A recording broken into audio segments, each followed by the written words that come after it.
This is Big Podcast. Way back in the day, talking about 20, 25 years ago, the beginnings of what I would consider the commercial internet, the web, when that really hit and it got out of colleges into the mainstream public. You would see people doing all sorts of things to get traffic to their sites. One of the things they would do, and there are variations of this, but when sex, S-E-X, was the number one search term on the web. Hard to believe, right? It seems so innocent now. People would put that word all over their website at the very bottom. If the background was white, they would make the text white. Bots would see it. Consumers wouldn't see it. Or maybe they'd make it light gray. Or, they'd hide and they'd do trickery. And I've certainly seen that over the years in the entertainment industry. There's a joke, maybe you've heard it, of a band calling itself Free Beer. And, oh yeah, free beer, great. You go to the venue expecting a beverage and you get a band called Free Beer. Anyway, talking about trickery, going to dive a little bit more into that on this episode of Build a Big Podcast, the marketing podcast for podcasters. If you want to grow your podcast, get more people to your podcast, make more money with your podcast, make a podcast that makes your mother proud, you are in the right place. My name is David Hooper. BigPodcast.com is the website. There's a written edition of this. It goes out every Friday morning, New York City time. You can find it at newsletter.bigpodcast.com. This is issue number 236. Here's what I'm talking about. Don't do this.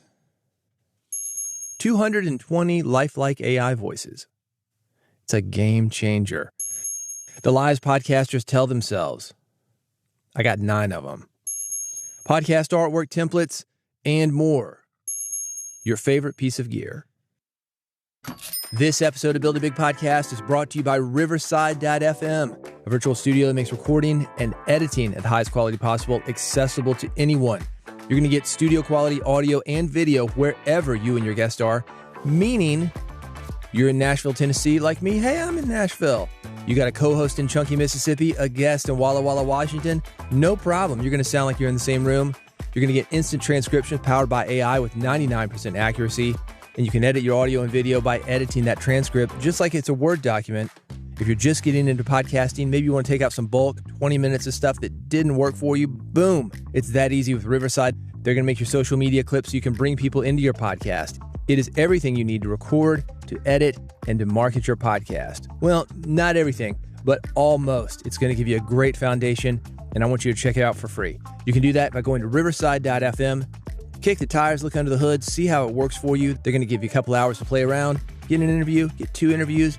It's enough time for you to see if you like it. And if you do, I've got a discount code for you. That's Big Podcast, BIGPODCAST. It's going to get you 15% off. That's riverside.fm, the discount code, Big Podcast, BIGPODCAST.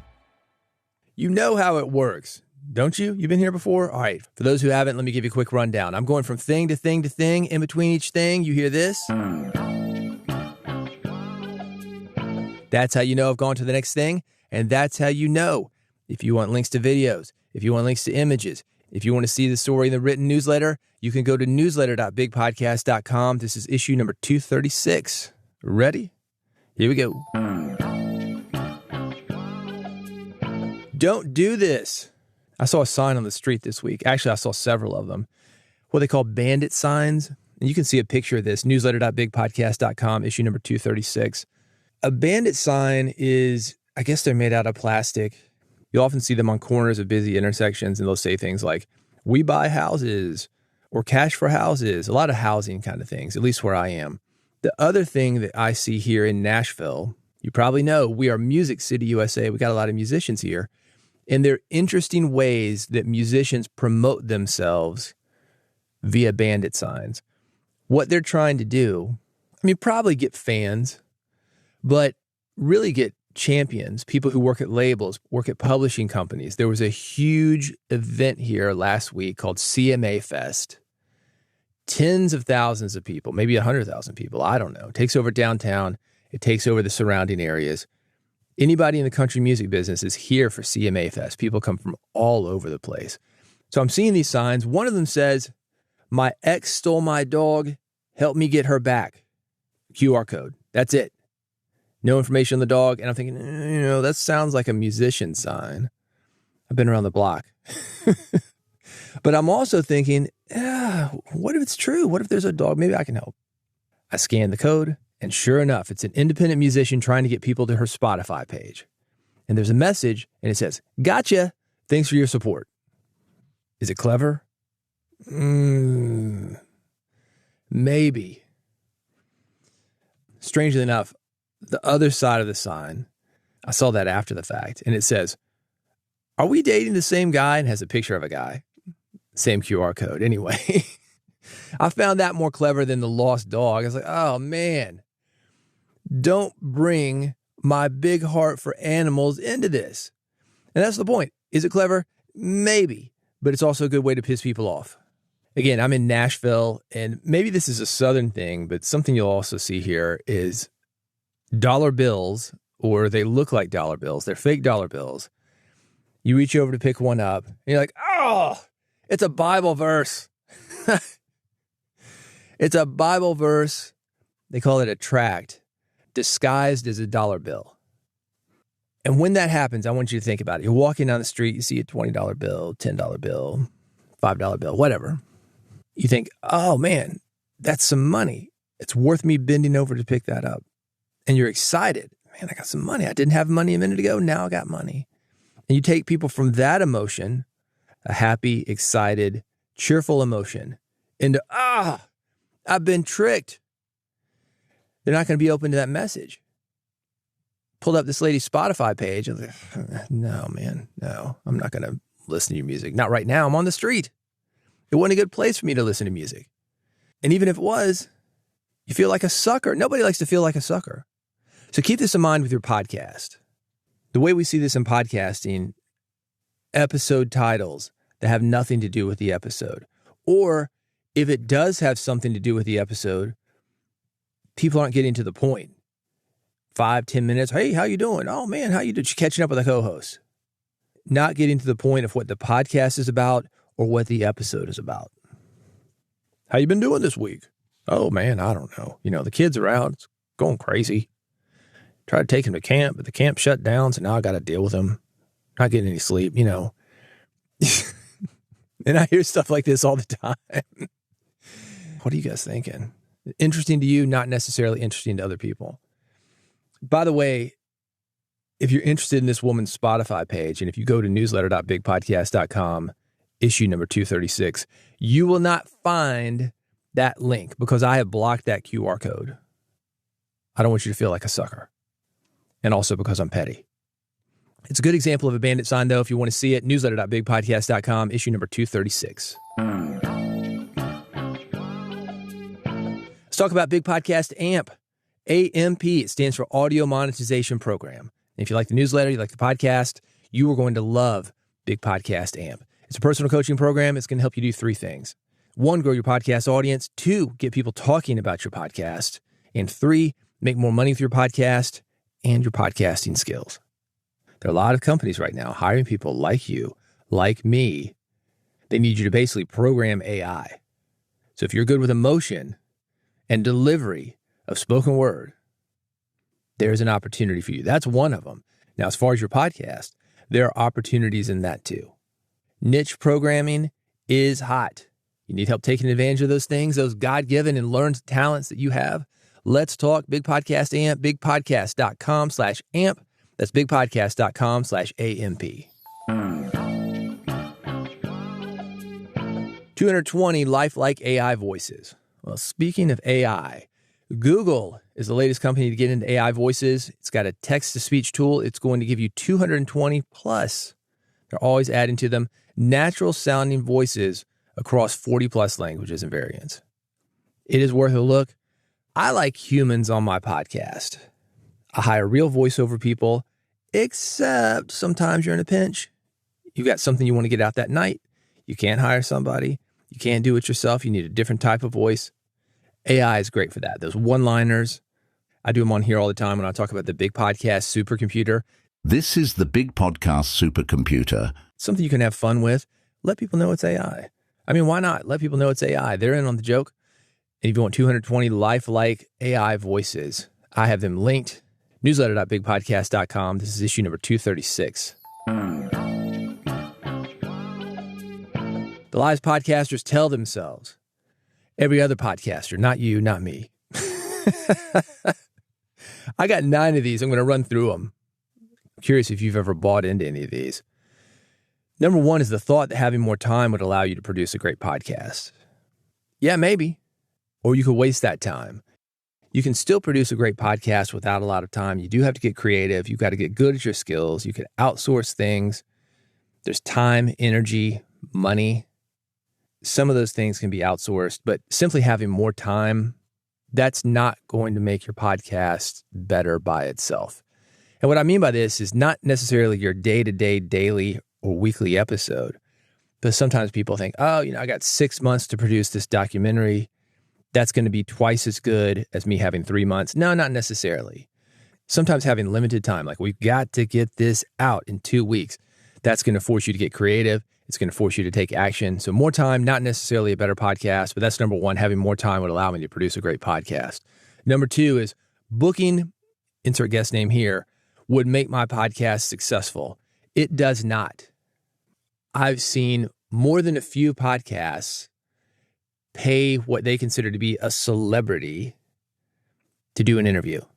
Not even a good interview. It's like 15 minutes, 20 minutes, whatever. You don't need other people to make your podcast successful.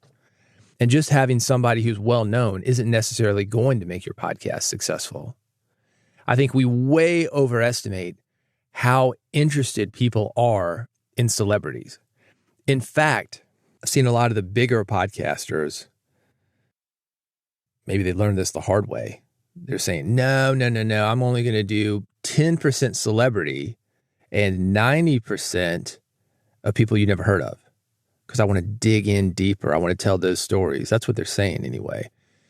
The issue that I think some of those big podcasters are going to find is that they've gotten lazy because they've brought in these celebrities. They've got people in the room that can control the narrative, that can hijack interviews, that have media training. And these podcasters, if you want to call them that, these guys interviewing other people, they don't have to do much work. That's one of the big advantages of being a small podcaster without access to big names, celebrities. You get good at doing interviews with people who don't have media training. Anyway, that's a whole nother episode, and I will do that, I promise. But number 2, let's look at that. Booking blank, guest name, would make my podcast successful. Not necessarily. Number 3, telling listeners your story will convince them to subscribe. I was in a Toastmasters group locally for several years, 5 or 6 years. And it was not uncommon, just about every meeting, somebody would come in and they'd been through something. A lot of people who'd had kids as teenagers, maybe. I just want to motivate people. I just want to let people know what can be done. They wanted to be a motivator, an inspirational figure for people. That's kind of old school. That's the kind of thing you would see maybe in the 80s. Somebody's just going to fire you up. Rah, rah, rah. Get that room going. But then when you leave the room, what is it? It kind of fades away fast. Regardless, there's still people around that think their story is somehow going to motivate others. Not really. We are in a self-obsessed society right now. Main character syndrome. And the internet has done this. Social media has done this. We've all got microphones. We've all got video cameras. We think we're the most important people on earth. So your story, not nearly as important to your listeners as their story. Telling listeners your story will convince them to subscribe? Yeah, probably not. But if you can help them to do something that they want to do, maybe. Number 4, an episode is either perfect or a complete disaster. This is something I'm going to talk about in the future as well, talking about mental health issues. And this is what I would call all or nothing thinking. Something is great or something is complete trash. Don't need it. All or nothing thinking, black or white, no gray area. The truth is there's a lot of gray area. I see this all the time when I do interviews, and they're not really what I want. You might have been in this situation. You bring somebody in, it's like, I didn't really get what I want. There are probably clips within that interview that you can salvage, put your own commentary around it, make a good episode out of it. Very rarely is something perfect. Very rarely is something complete garbage. So an episode is either perfect or a complete disaster. No, That is the fourth lie that podcasters tell themselves. Number 5, producing good episodes isn't possible without blank, insert piece of gear here. Man, I can't do this without an RE20. That's how I got my RE20. Yeah, you can do it without a piece of gear. I set up this studio in my house with the very minimum amount of gear. I got a couple of ATR 2100 mics. They were $40 at the time, $50 at the time. I got a very inexpensive interface. I don't even remember what it was, but definitely not the Focusrite that I'm using now or one of the better interfaces that I've had. I recorded on Audacity, free software, which I still do, by the way. Audacity is great. So don't think that free is necessarily bad. But on the other side of that, don't think that spending money is necessarily going to get you a better product. It's skill, it's your story, it's your knowledge, it's your ability to deliver a message. Equipment, after $50 or $60 for that ATR 2100 mic, you're not going to see a big difference on the next jump, which would be something like I'm speaking into, maybe a little less. Maybe there's a $300 mic, and then there's the $500-$600 mics. That's what the RE20 is. Then, of course, mics can be, $30,000, $40,000 if you wanted to do that. Most radio guys, about a $500 mic. If you got $60 for an ATR 2100, a Samsung Q2U, that's an alternative to that. You're going to be pretty good, and your podcast isn't going to be that much better as far as audio quality. So that's a lie. Producing good quality episodes isn't possible without a piece of gear. Number 6, a larger budget would improve my sound quality. Well, that's what I just talked about. Throwing more money at something, the $600 mic instead of the $60 mic, maybe a little bit. I mentioned a minute ago recording into Audacity. With that said, I do spend money on RX, Isotope RX. It's software that I use to clean up the audio. I don't know how much RX is. I've had the advanced version, and now I'm on the standard version because there's something called Dialogue Isolate that I use for my field recordings that moved to the standard version, and I no longer need the advanced. But that's a great example of that. I think the advanced version, maybe $1,200. Standard version, let's say it's half of that. And they're discounts, by the way, if you're going to get Isotope RX. Look for those discounts. You don't have to pay the retail price. But the point is, there are a lot of inexpensive plugins. Spending more money isn't necessarily going to improve your sound quality. A lot of times it's simply the room, a quiet room. I'm in a closet right now, 5x8, and I'm surrounded by some panels that I made that are, $600 worth of panels. If I were to go out and buy them, they'd probably be $3,000 or $4,000. Rock wool panels. If you're interested in that, reach out to me on Blue Sky. I've got the link somewhere on the Big Podcast Instagram, Big Podcast 1, if you want to see how I did these panels. Anyway, larger budget will improve my sound quality. Not necessarily. Sometimes it's just a quiet room. And speaking of closets, a quiet room, it might be your closet. If it's got clothes hanging in it, perfect. Start there. Number 7, landing that sponsorship is the key to making my podcast thrive. Maybe. I think sponsors can sometimes show social proof that somebody believes in your podcast or make it seem like you've got something going on. But sponsorship and podcasting, yeah, there's money, but it's not like sponsoring, the Olympics. Nobody's throwing that much money at independent podcasts. There is money to be had. You will make money, but is that the key to making your podcast thrive? I doubt it. Number 8, pre-interviews aren't necessary. Oh, no. That is absolutely not true. Pre-interviews, that's going to make your actual interview 10 times better, even if it's just a conversation.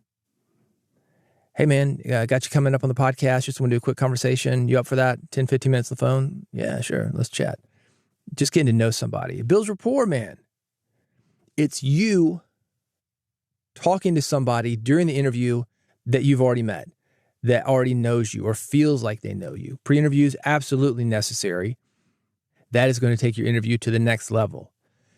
Can you always do a pre-interview? No. Sometimes people won't give them to you. These celebrities that I'm talking about, but those celebrities, they've got media training. Those celebrities, they're used to hijacking a conversation and making it about what they want. You got to be on your toes. One of the things you can do for those guys, if you can't get a pre-interview with them, talk to the managers, talk to the booking agents. What is something that John Smith would love to talk about that isn't being talked about in his other interviews? What is something you find interesting about working with John Smith? Ask those questions. Do your pre-interview with somebody else, because you can still get good information from somebody who's an insider, not you. It's going to make you sound like an insider, though, when you get on that interview. Pre-interviews aren't necessary? No, they are. Number 9, getting in front of blank influencer name is essential for growth. No, it's not. Can it help? Maybe, but I've also seen a lot of podcasters get into this where they pay an influencer, hey, make this YouTube video, make this TikTok thing. The truth is, a lot of these younger influencers, yeah, they've got a big following, but they don't really understand why they've gotten it. Sometimes they're just there because of the algorithm. I've talked before about Bill O'Reilly on Fox News. The reason Bill O'Reilly was popular is because he's on Fox News. 7 p.m. in your living room, in a billion living rooms. Doesn't matter who they've got on. That's why when he had sexual harassment stuff, they just hosed the mic off and put somebody else in there. And then when that guy, Tucker Carlson, had a problem, hosed the mic off, put somebody else in there. It doesn't matter. And sometimes these influencers, they're in a situation like that. The algorithm did its thing. They're just there. They're not that good. They're not going to connect with people in the long run. And when they disappear from the algorithm, they disappear altogether. Podcasting success, it doesn't come from external factors like gear or guests or influencers. It comes from creating consistently valuable content that resonates with your listeners. That's it.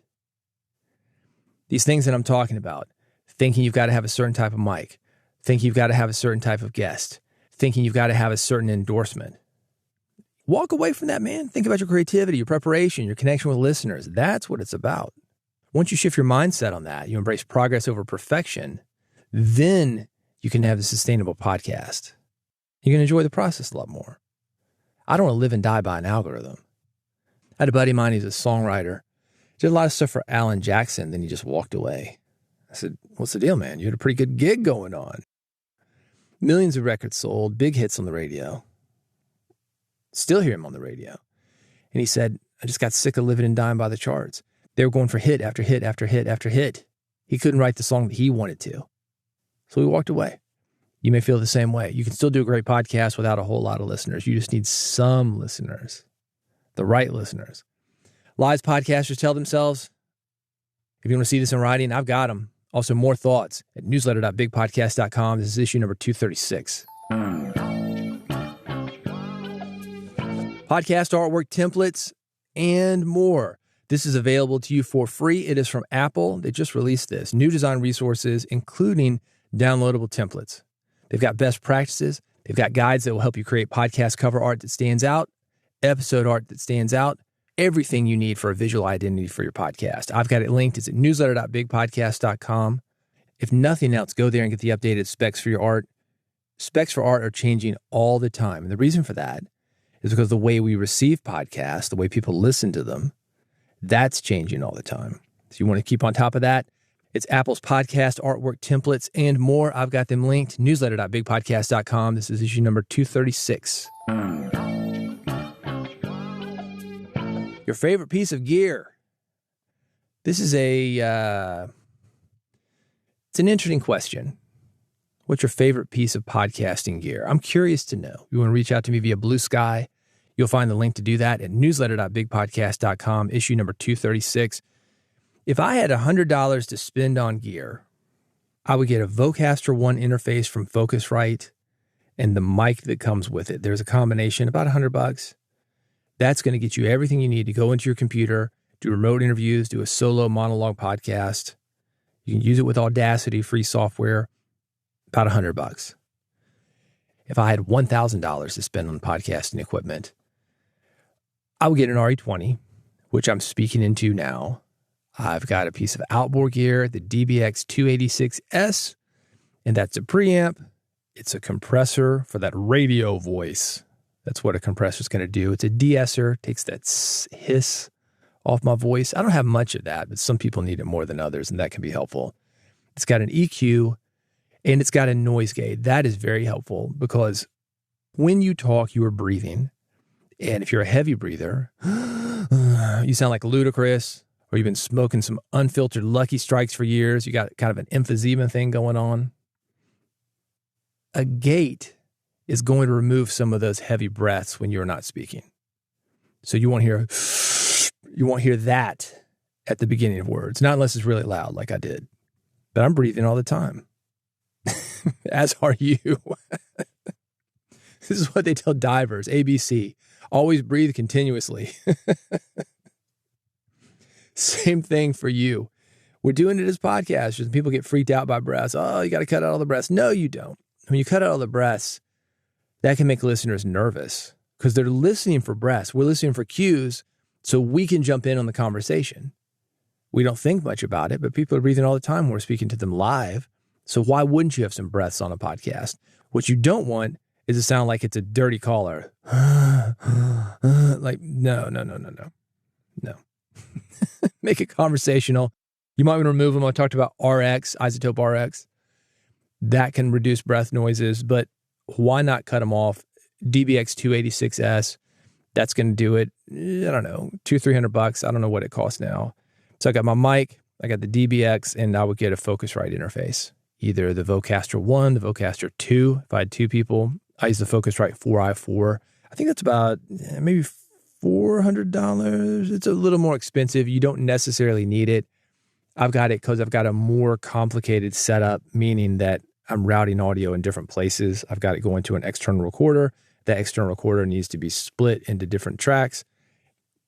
It's not worth going into now. The point is, most people don't need that. And that takes it back to what I said earlier. We've got all this expensive equipment available to us, but do you really need the features? Until you do, don't worry about the expensive equipment. The preamps in the Focusrite 4i4 are the same in the Focusrite Solo, the Focusrite 2i2, the lower end interfaces that are probably all you need. So could you do it for $100? Yes. Could you do it for $1,000? Yes. If you want to see exactly what I would do, I've got everything linked. Newsletter.bigpodcast.com, issue number 236. Yeah! That is it. Another episode of Build a Big Podcast in the books. Thanks for hanging with me. Always looking forward to helping you. I love working with you to grow your podcast, get more people to your podcast, to make a podcast that matters. If you want to work with me personally, you can do that. Big Podcast AMP, AMP. It stands for Audio Monetization Program. You can find more information about that at bigpodcast.com/AMP. If you want to subscribe to this podcast, never miss an episode, and you do want to subscribe to this podcast, do this. Go to bigpodcast.com. I make it easy for you. One click is all it takes. One click for iPhone, one click for Android, one click gets you an RSS feed. However you get your podcast, I'm there getting it to you from the Big Podcast supercomputer with just one click. That's at bigpodcast.com. Thank you for listening to Build a Big Podcast. I appreciate you, and I'll see you on the next episode.